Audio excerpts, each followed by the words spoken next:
Hello, everyone. Welcome to my talk. This is called Stronger Template Type Checking with Templates in Ivy. My name is Alex Rickabaugh. I'm one of the engineers on the Angular framework team. I've been working on Angular for over 5 years now. I worked on a couple different projects on the team. I worked on the Angular Service Worker, the HTTP client APIs, and for the last 2 or 3 years, I've been maintaining the Angular compiler as well as rewriting large parts of it to get ready for Angular Ivy. And today, I'm going to tell you about one of my favorite features of the compiler that we've built.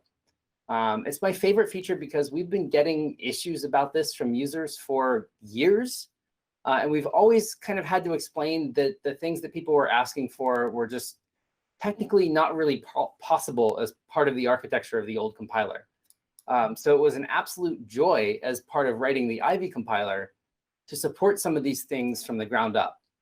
And in particular, what I'm talking about today is a new template type checking mode that we like to call strictTemplates. And you probably already know that in your TS config, you can actually tell the Angular compiler how strict you want to be in template type checking. You may be using the full template type check flag, which turned on kind of the strictest setting that was possible in View Engine with Angular 8. And what strictTemplates does is enable a third and an even stricter mode of checking. So you can think of this flag as being very similar to the strict flag that TypeScript itself has. If you're using strict, TypeScript gives you the best possible type checking it can do. Under the hood, it kind of turns on a bunch of other type checking options. And if you haven't opted into this, I think you should give it a try. It will really help you catch more bugs at build time instead of runtime. And so what strictTemplates does is basically the same thing as strict, but for your templates. When you turn this on, the Angular compiler is going to infer a lot more accurate typing information for things inside your templates, and that leads to more accurate error messages and more bugs that you catch before you deploy your application. And this kind of strictness matters because it's really effective to be able to catch errors early in the development process instead of late in QA or worse in production. Catching bugs at build time is always preferable to having users uncover them as UI glitches or worse as crashes. And another thing that I've noticed in my own applications is that if I'm relying on the type checker to catch the kind of basic typo kind of mistakes that you make, then I end up writing tests that execute more meaningful scenarios and catch kind of deeper and more subtle logic bugs. So not only does catching errors earlier improve reliability, it also, I think, leads you to write a more effective testing suite. So I'm going to walk you through a number of examples using the strictTemplates mode. And to make things easier, I've based them all on this kind of common user interface. So users are objects that have a name property with a first and a last field. That's pretty simple. And this will make it easier to follow the examples because I won't be kind of changing the type each time. So in addition to this common interface, all of the examples that I'm going to show you make use of color highlighting to show you exactly what is or is not being checked by the compiler. So any expressions and binding operations that I've highlighted in green, we check completely. We have the most accurate type information that we can get for it. Anything shown in orange or amber is partially checked. The compiler is still looking at it, but it might not have complete or perfect information. For example, we might be inferring in any type for some part of the expression. And that tends to prevent a lot of the validation from being really effective. And any expressions in red, you might guess, are not actually checked by the compiler at all. So first up, I think it's important that we talk about how this new mode of type checking is different than the previous 2 options that were available in Angular View Engine in version 8. And then we'll talk about how to go about turning it on in your applications incrementally without having to fix all of the errors up front. And finally, I want to show you a little bit about how it works under the hood, just because I think it's really cool. So to start off, let's compare strictTemplates with the type checking that was possible in Angular's before. This is the basic mode of type checking that's available no matter what flags you have set, and the full template type check mode that's been the default for some time in the Angular CLI. So here's a pretty basic template that will nicely illustrate for us the main difference. We're showing a user's first name user.name.first. And within this ngIf the show last name flag is set, we're going to display the last name user.name.last. And in basic mode, with no type checking flag set, Angular is going to check a few things about this template. It'll validate that user.name.first is a valid expression, and that means also checking that our component has a user property. It'll validate that show last name is another property that's available on our component, and that ngIf is a directive that exists and that we can bind to. But it's going to miss a few things. It won't actually check that ngIf is OK with whatever the type of show last name is, which thankfully it is, because ngIf is only really checking for truthiness. And it's going to completely ignore any expressions within embedded views or subtemplates, like anything inside the ngIf or any ng4s that we write. So it's not going to check the user.name.last expression at all. And that means if we accidentally write user.lastName instead of user.name.last, the template type checker is not going to save us, right? This will fail at runtime. It'll probably show a blank last name. And in full template type check mode, things get a little bit better. Angular now descends into embedded views, so it'll check the contents inside the ngIf here, for example.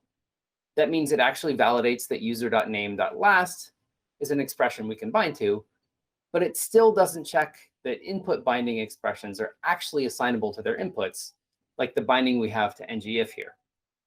And this is because the full in the name full template type check actually means that it checks the full template. It applies checks not only to expressions at the top level, but to anything inside an embedded view like an ngIf or ng4. There are a couple other differences, but this is the main one. So let's turn our attention to strict templates and look at a couple examples where type checking has improved significantly. I want to cover 4 of them in particular.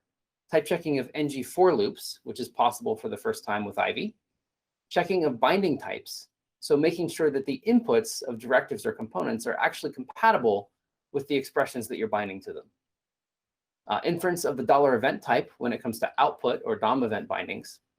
And last, fixes to some strange behavior around safe navigation operations that we've made. And since the CLI's default is to use full template type check, that's going to be the basis of our comparison. The best type checking that was possible in Angular 8 with Vue Engine versus the best type checking that we can do with Ivy. So first up, here's a basic ng4 iterating over an array of users. The ability to check ng4 has been one of the most requested type checking features for the compiler, and we can finally do it in Ivy. So what happened before? Well, as it turns out, even in full template type check mode, the compiler is not able to check very much about this ng4. You can see the template here has a lot of orange. It will validate that the directive exists, right? And that the ng4 binding, which is the expression that you're trying to iterate over, is valid. It checks that user is a member of our component here, users. But within the ng4 body, the loop variable here is inferred as any. The compiler actually has no way of knowing what kind of embedded views this directive is going to create at runtime, because it's entirely imperative. So all of our expressions, user.name.first, user.name.last, all end up having the type of any. And that means that if there are typos, they won't be caught at build time. And here's a similar kind of error. The compiler is able to verify that getLastName as a function is something that exists on the component.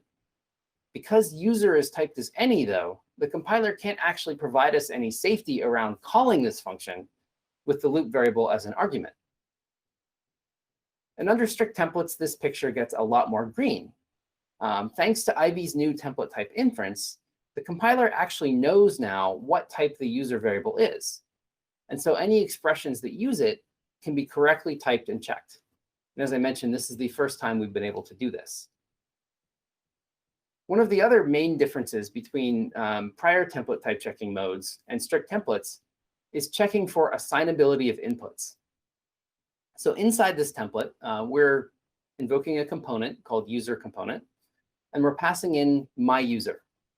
And previously, the template type checker will validate that my user is a valid expression, that the user component has a user input that we can bind to, but it would not actually check that the type of my user was compatible with the type declared for the user input. So for example, if someone tried to pass in something other than the declared type, like a string name, and bind that to the user input, this would not be caught by the template type checker and would end up as a runtime error. And one case where I've seen this lead to really subtle runtime bugs in applications happens when you're using the async pipe to await for data coming from some observable. Maybe you're fetching data from an HTTP request. And until that observable actually emits a value for the first time, until the HTTP request comes back, the async pipe actually takes on a value of null. And that means that if you bind an input to an expression that uses the async pipe, that input will be set to null until data becomes available.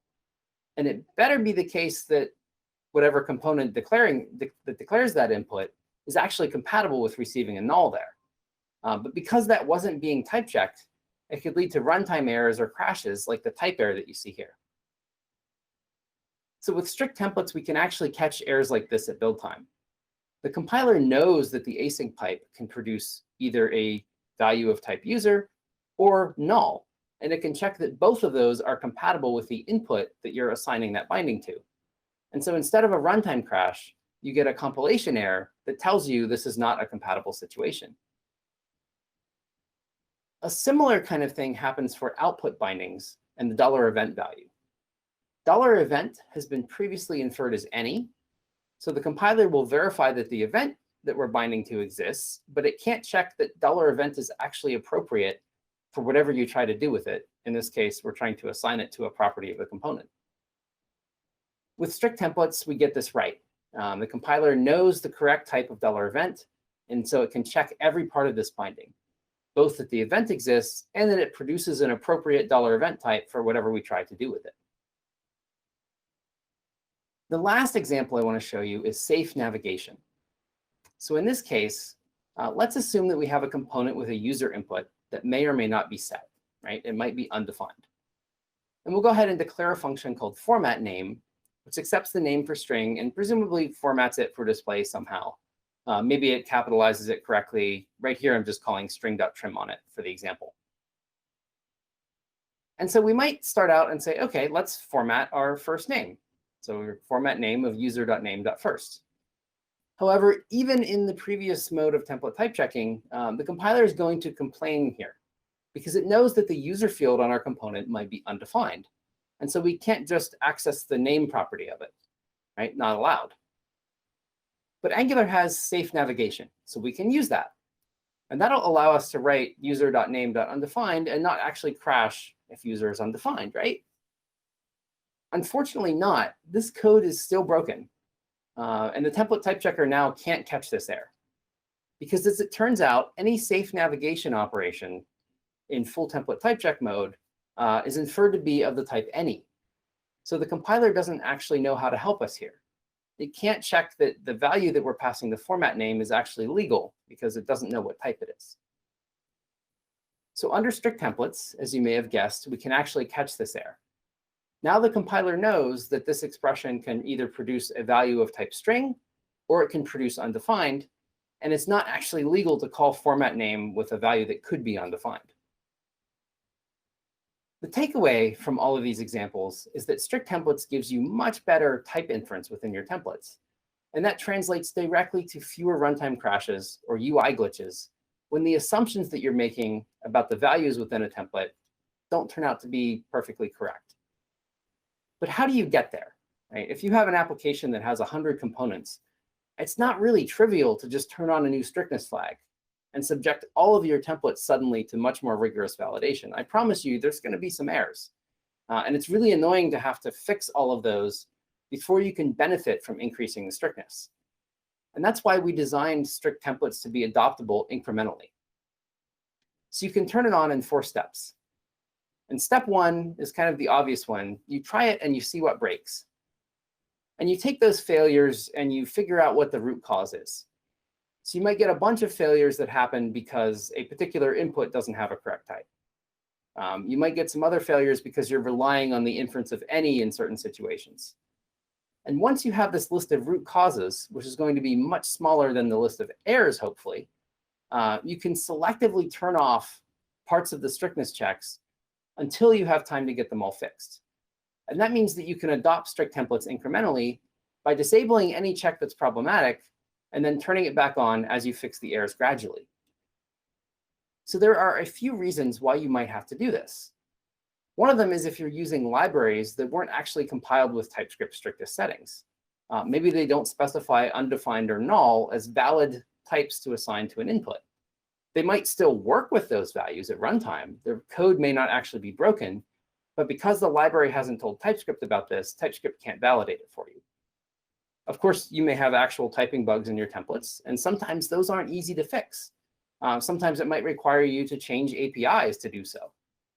And finally, you might just be relying on specific quirks, like the inference of any types in certain scenarios.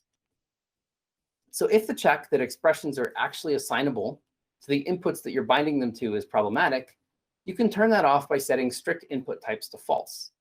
And you might do that if you're using libraries that don't quite have correct typings, or if you've been loose about that in your own components. A special case of that is handling expressions that are potentially null or undefined.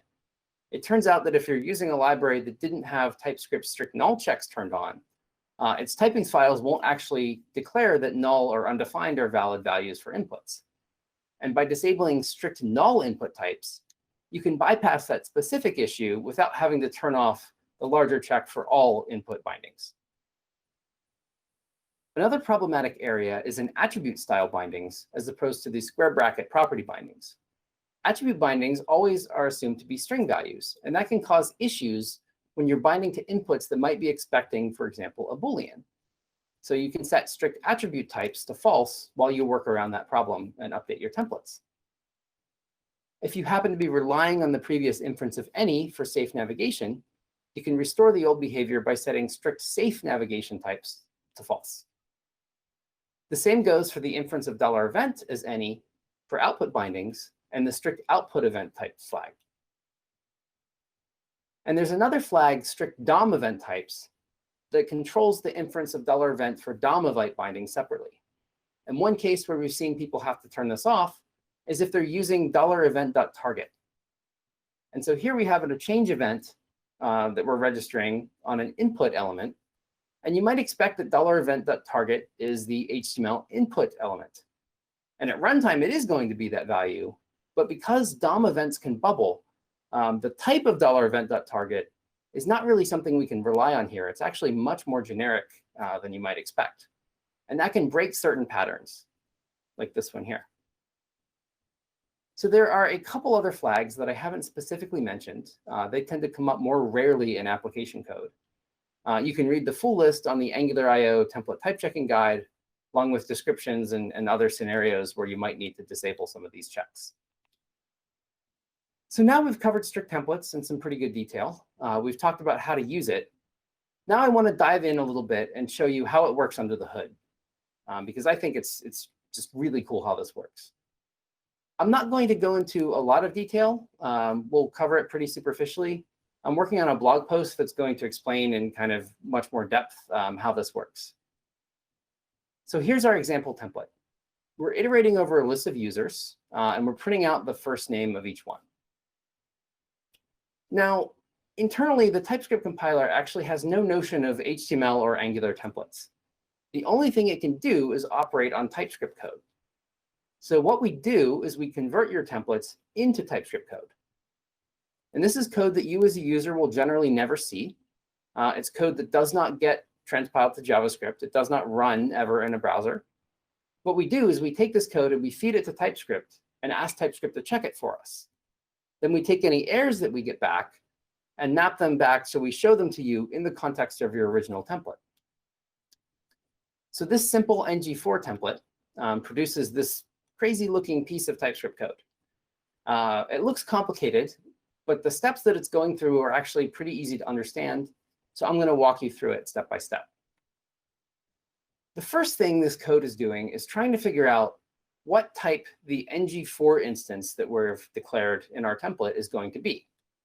ng4 is a class that has generic type parameters, which kind of makes sense because you generally iterate over an array of something, right? You may be iterating, in this case, over an array of users. So This is a function that, given the inputs that you're passing to the ng4, will try to get TypeScript to infer what type the ng4 is going to be. The next thing that this code is doing is declaring a function which we call a type check block. And the type check block kind of represents the template in code and allows us to check all of the expressions and operations that are happening within. So this is a function. It has a parameter that's a ctx variable, context. That's declared with the application component's type.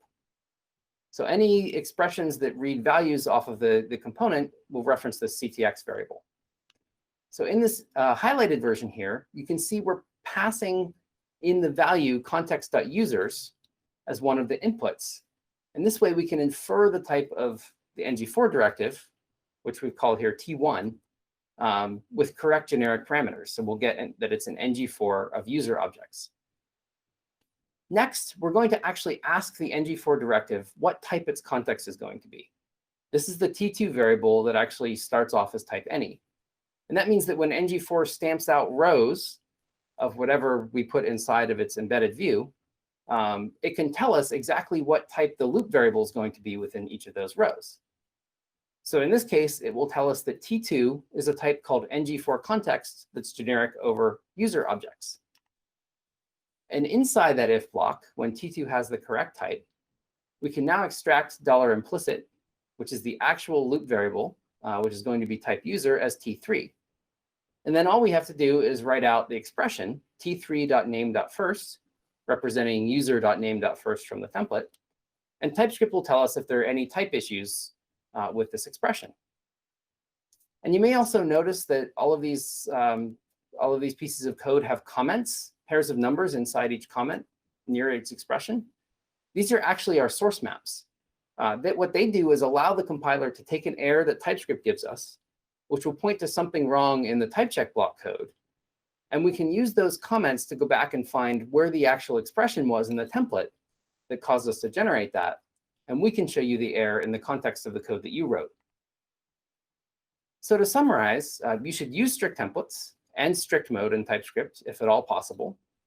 Don't be afraid to turn off specific checks while you're migrating to it. It's much better to kind of ramp up strictness incrementally than try to fix every last error in your application before you turn it on. Ivy has a really powerful template type inference and type checking engine. And we have a lot more ideas about more checks and more strictness that we can introduce. And thanks to our incremental model with the strictness flags, we can actually roll these out incrementally without majorly inconveniencing anyone who's already using the flag.